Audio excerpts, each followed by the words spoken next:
Good morning, beautiful gardeners. Hope you're having an awesome day today. Julie here from Promise Garden. Just sitting out here on a beautiful, beautiful Saturday morning, enjoying the morning. Super sunny out already. Just sitting here in my little rooftop garden, and had some ginger that I found last night in my cupboard that has started to sprout. And I'm thinking, even though it's a little late in the season, I'm gonna see what happens to it if I just put it in the pot.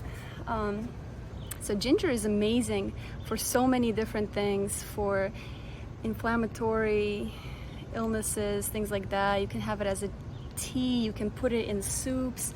I'm a huge fan of like Asian dishes. They utilize ginger a lot. Ginger is a root, and it basically is a clone of itself. When you plant the ginger, it will replicate itself, kind of like potatoes do. You have seed potatoes, and you plant the potato, and then over the course of the summer it replicates itself. In similar fashion, that's what ginger basically does. And like I said, I'm a huge fan of ginger. I usually buy it at the grocery store. I try to go for the organic. And so in fact, I had some organic ginger here that I had left out for a couple of at least 2 months now, I think, in the back of the cabinet. It's a little cooler down there. I have it under my sink area. And if you leave it in a dry, cool place, it will actually start to form these little eyes. Let's see. Yep. All right. And what you want to look for is for ginger to develop these little eyes, because those are the shoots that are going to start out to produce the leaves for the plant. And the ginger itself is the storehouse, the energy, and it's going to grow the roots. Those are the roots. The ginger itself is the root. And it's just going to kind of spread out like fingers. And then you can break off any of these pieces. So I have 2 different sets here. This is the organic one, this is the regular one. And they both have these shoots. Some of them are a little more advanced, like this one is really starting to grow really large ones, and they're ready to be planted in the ground. Now, this is the more optimal ginger to plant because it's not all dried up and crinkly like this one. This one I left a little too long, but I'm hoping because the little islets seem so developed that it might do okay in the ground. But you want it to look like this, basically all plump and full with these islets. But again, we'll see what happens with this one. This one's a little bit too dried out, but we'll see what happens. So again, I enjoy ginger in tea, in like Thai cooking. I love Thai food, and that uses a lot of ginger. You can dry it out, you can dehydrate it, make powder out of it, have it for tea. Just, I like chunks of ginger, really strong. Anything with ginger is just amazing to me. Very refreshing, a cool like a lemonade, even with some ginger. So here's my idea today. I'm going to plant the ginger. Now, when you plant the ginger, it grows horizontally, just like that. It doesn't grow up or down. You want to plant it flat in the ground so that all these little shoots will come up. You want to put them on the upper side. This one is the bottom of it. Naturally, the growths will want to grow upwards if you have it in your cabinet. So same thing with this. Like, again, I have 2 different varieties here. So when you have your when you're ready to plant them in the ground, you basically want to only plant them about 1 inch deep. Now, a couple different things before we start with that. This is more of an experiment for me. Ginger, once it's established, it grows very quickly. It spreads horizontally, and that's how you have these fingers developed, and you just snap one off whenever you need one. Now, so this can spread very quickly. Now, I have several different pots here, all about this 12-inch pot, about 3-gallon pot, 12-inch across. Optimally, if you're planting it in a pot, that means that you are in an area where you have shorter summers and you want to bring this pot in so that it doesn't freeze. Ginger does not like to freeze. So you can bring it in, put it in the basement or somewhere where it stays above 50 degrees, hopefully, preferably. They don't like to go below 50. And you want a pot that's wider than this. I don't have anything here right now. So currently I have this pot. So I'm going to probably split any fingers that have growths and just plant one or two growths, little fingers in this pot, because they could spread out, and once it touches the edge of the pot, it basically stunts the growth of the ginger. So if you have a wider pot, that's optimal, or in the ground if you're living somewhere that's on the warmer side. We are here in 5B, zone 5B. So our winters, our cold sets in probably in September, in October. Late October is when we have our first frost usually. So it's a good growing season from probably late April to October. So it's a long season.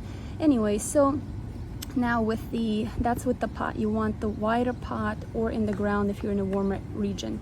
With the soil itself, you want something very, what do you call it? You want it to be nutritious soil. You want it a lot of compost, humus.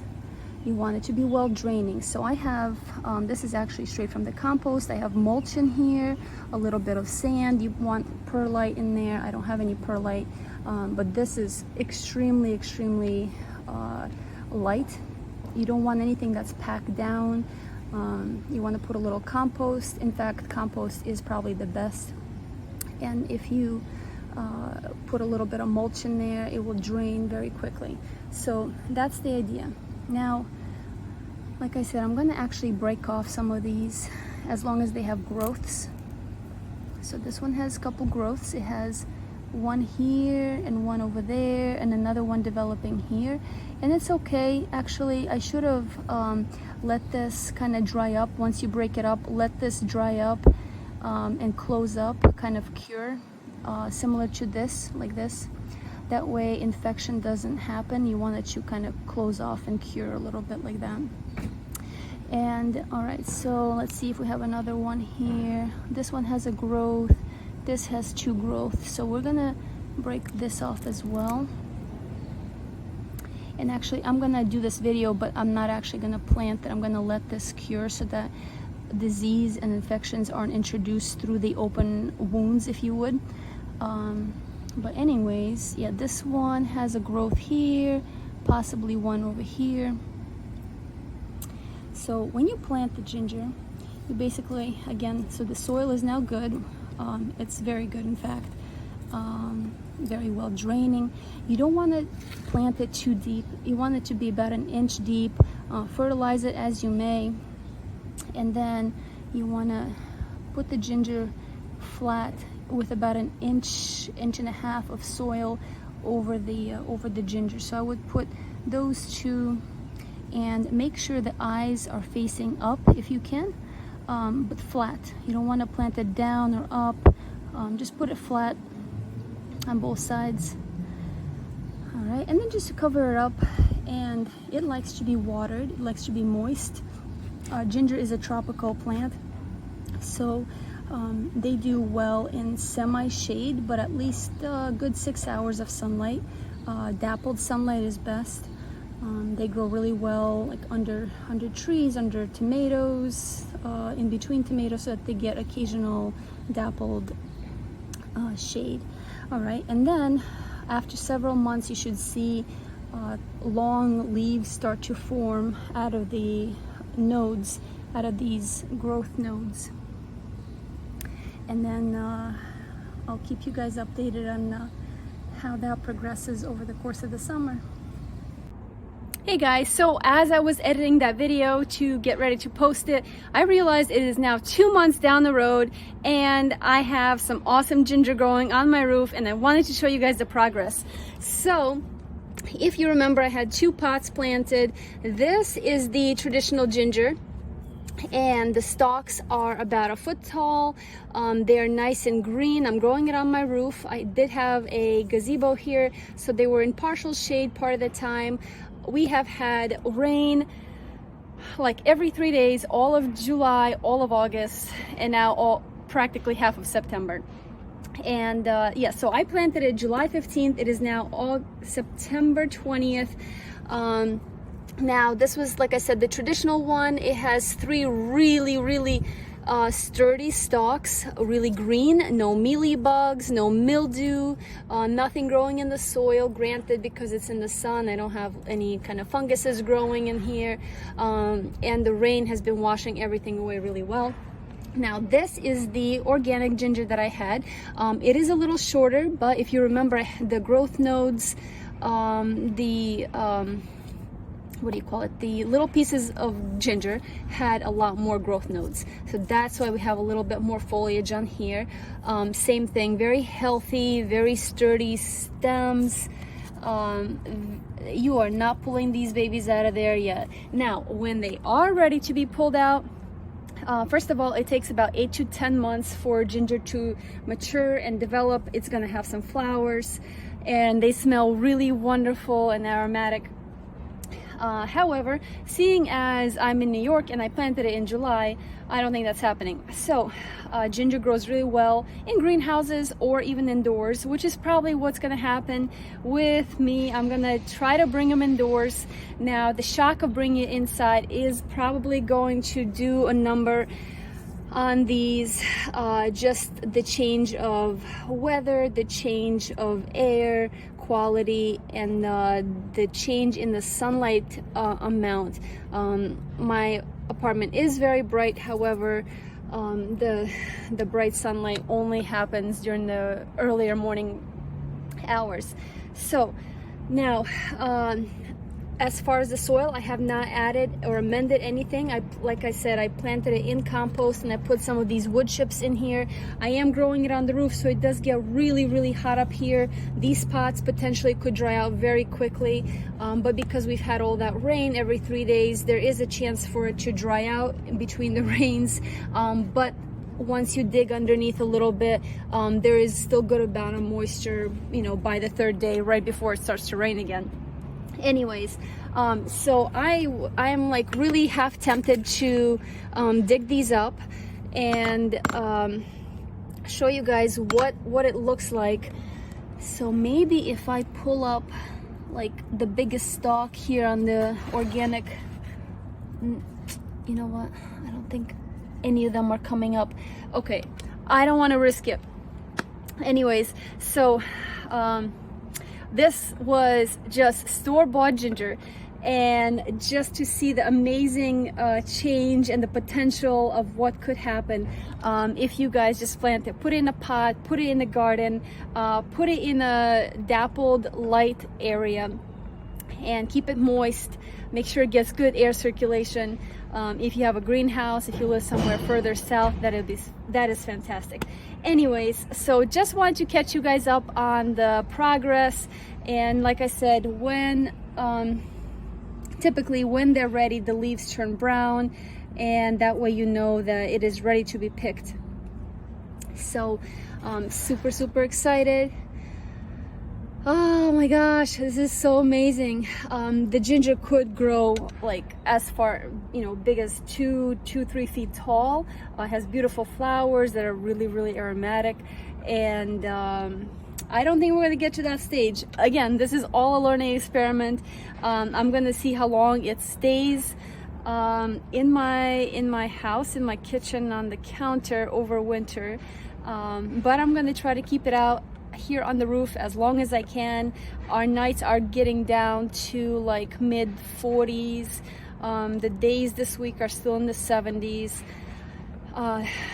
And because I'm keeping it on the roof, it's super hot on the roof itself, so the dirt warms up really well, and it probably maintains the temperature of the dirt in the pot throughout the cooler night, and then kind of equilibrates throughout the day.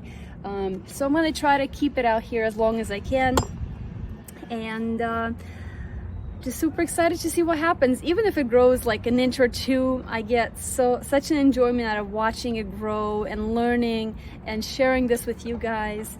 I know not everybody can do this, and just, you know, the things I've grown this year. For example, I planted roses, and these are all different roses. I had rose hips that I split open at the end of the fall last year, and I planted them in February, and it took till probably May for them to start coming out. And this one I decided to plant in the garden in the dirt, and it took off so quickly compared to the other ones. And then if you remember, I also planted pomegranate, and they're actually further down on the roof, down that way. Obviously they're not going to grow here in New York in the winter. I'll probably keep the ones that are the strongest and the healthiest. But all to say is, I'm just planting a lot of different things, learning and growing and sharing this journey with you guys. And I appreciate all of you guys staying on and watching this, and just enjoying my gardening journey with me. I appreciate it. Thank you so much, guys. I'll see you in the next one.